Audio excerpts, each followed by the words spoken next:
memboikot produk-produk Israel. Ya, ini sebagai bagian dari sanksi terhadap kejahatan yang mereka lakukan di Gaza, di Palestina secara umum.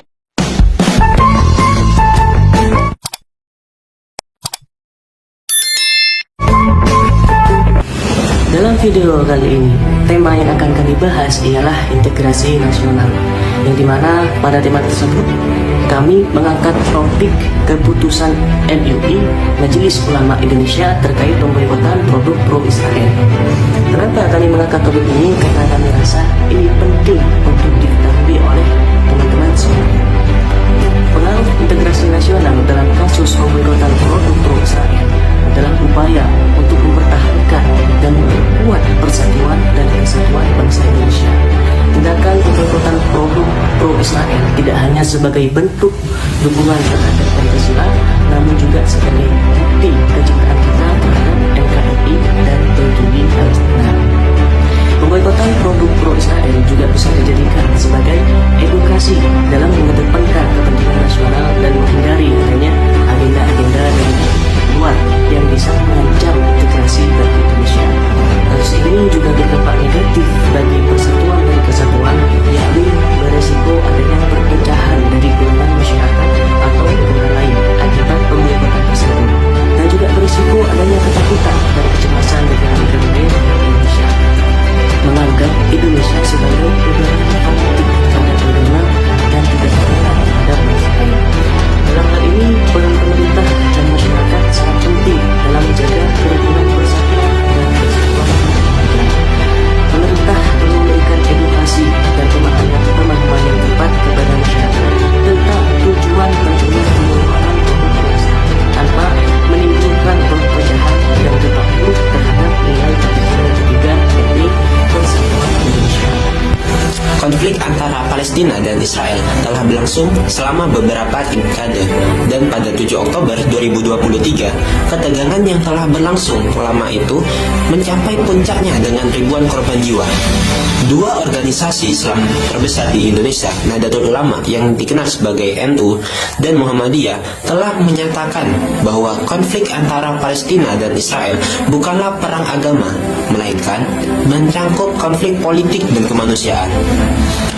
Gus Yahya juga mengajak masyarakat internasional untuk berperan aktif mencari penyelesaian yang adil dalam konflik Israel dan Palestina sesuai dengan hukum dan kesepakatan internasional. Majelis Ulama Indonesia mengeluarkan fatwa yang mengharamkan dukungan terhadap Israel dengan merekomendasikan agar umat Islam menghindari transaksi produk terrorisasi Israel di samping sebagai dukungan terhadap Palestina.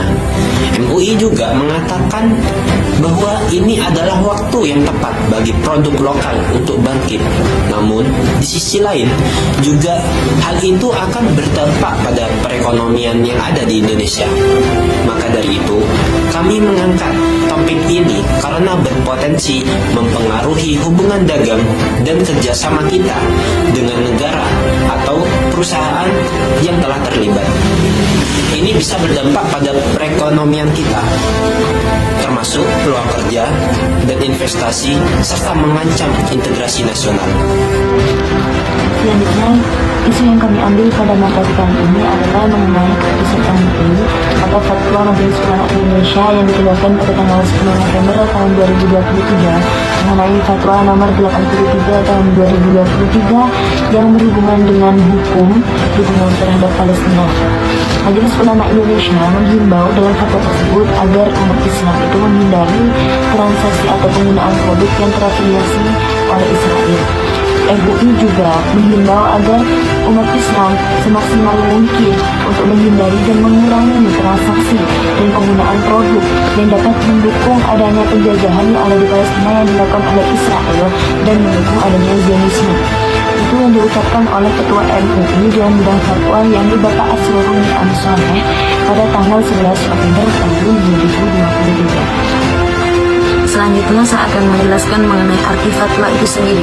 Arti fatwa itu sendiri menurut Hamdan Zulfa bahwa fatwa adalah pernyataan hukum dari sisi ajaran Islam yang dikeluarkan oleh ulama baik secara perorangan atau kelompok mengenai suatu masalah yang timbul pada suatu negara. Dan selanjutnya saya akan menjelaskan mengenai arti pemboikotan itu sendiri. Menurut Peter Abdullah selaku seorang ekonom Indonesia, arti boikot sendiri itu sebenarnya bukan benar-benar melarang untuk mengkonsumsi, lebih tepatnya sebagai himbauan atau ajakan kepada masyarakat agar tidak mengkonsumsi produk yang terafiliasi oleh Israel. Jadi MUI itu tidak benar-benar melarang, bukan benar-benar mengharamkan untuk mengkonsumsi produk Israel, tetapi lebih kepada seruan dan himbauan agar mengurangi dan meminimalisirkan konsumsi produk yang terafiliasi oleh Israel. Seperti itu. Menurut Sekjen Asosiasi UMKM Indonesia, Edi Miseiro menilai untuk jangka pendek aksi boikot produk yang diduga pro-Israel justru memengaruhi para pelaku usaha lokal domestik hingga para pekerjanya. Dia pun meminta agar pemerintah mempertimbangkan secara cermat agar aksi boikot tidak merugikan masyarakat dan pelaku usaha dalam negeri. Kalau ditanya apakah boikot produk berpengaruh atau tidak, jawabannya kalau produk langsung dari Israel dan kita tolak tentu sangat berpengaruh. Seperti jeruk baby dari Israel, berarti kan produk itu langsung berpengaruh. Kalau untuk jangka pendek seperti produk jasa MCD, Starbucks justru pengaruh ke lokal domestik. Pertama, lapangan kerja tertutup. Kedua, UMKM yang mensuplai daging ayam, kentang, cabai akan terhambat. Jadi artinya ada dampak boikot itu dirasakan dampaknya sama masyarakat dan menteri. Tanggapan Bapak Iman Rahman selaku Direktur Utama Bursa Efek Indonesia. Beliau menjelaskan bahwa pihaknya optimis terhadap seruan boikot yang merupakan bentuk kebebasan berekspresi tidak akan berdampak negatif terhadap bursa saham. Kalau terkait ini, seruan boikot produk terkait Israel, saya yakin tidak berdampak signifikan.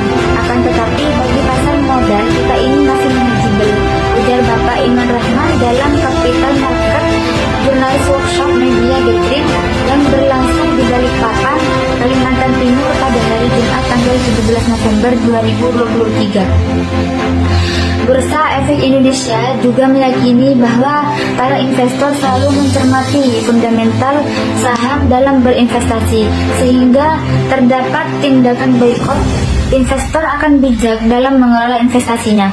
Dan keputusan final Bapak Kiai Haji Muhammad Hasan Mutawakil Allah selaku Ketua MUI Jawa Timur mengungkapkan bahwa kecaman terhadap tindakan Israel ini yang merugikan warga Palestina. Beliau juga menyatakan bahwa pemboikotan produk Israel ini adalah salah satu bentuk dukungan moral kita bagi rakyat Palestina dalam memperjuangkan mereka untuk meraih keadilan dan kemerdekaan. Sekjen AP3MI yaitu Uswati Lemansudi mengatakan bahwa aksi boikot produk pro-Israel risiko menghambat pemerintah untuk mendongkrak pertumbuhan ekonomi. Musababnya, boikot berkepanjangan dapat menurunkan konsumsi masyarakat hingga penurunan kinerja retail hingga 50%. Uswati menuturkan akan boikot terhadap produk yang terafiliasi mendukung Israel akan mengganggu kinerja dunia usaha dari hulu hingga hilir. Di hulu sendiri, para produsen akan mengalami gangguan distribusi, produksi, hingga efisiensi usaha melalui pemutusan hubungan kerja atau yang biasa disingkat dengan PHK. Sedangkan di hilir sendiri, ada retail yang juga mengalami penurunan kinerja penjualan. Jika dilihat dari rentetan masalah kesenjangan sosial dan ekonomi yang dirasakan oleh Indonesia, diakibatkan oleh konflik perang antara Palestina dan Israel, negara kita pun akan terancam mendapatkan kesengsaraan di bidang ekonomi. Karena di Indonesia sendiri, mayoritas masyarakat Indonesia itu mendapatkan lapangan kerja dari korporat Israel. Apabila sampai hal itu terjadi, maka angka kriminalitas akan melonjak, dan apabila kriminalitas melonjak, itu akan memengaruhi kedaulatan negara, seperti halnya pencurian, pembegalan, korupsi, dan masih banyak lagi. Kesimpulan, dengan fatwa yang dikeluarkan oleh MUI atau Majelis Ulama Indonesia nomor 83 tahun 2023 tentang hukum dukungan terhadap Palestina pada akhir pekan lalu, maka MUI merekomendasi agar umat Islam menghindari produk-produk yang terrealisasi Israel. Fatwa tersebut muncul atas beberapa dasar diantaranya, dikarenakan agresi Israel di Gaza yang telah mengakibatkan belasan ribu korban berjatuhan. Dengan seruan fatwa tersebut akan berdampak terhadap negara Indonesia. Ada dampak positif dan juga dampak negatifnya. Dampak negatif dari pemboikotan tersebut terhadap bangsa Indonesia diantaranya berisiko menghambat pemerintah untuk mendongkrak pertumbuhan ekonomi. Dampak positifnya dari pemboikotan tersebut terhadap bangsa Indonesia salah satunya dapat meningkatkan kualitas produk lokal yang selama ini tidak tersaingi dengan adanya produk asing.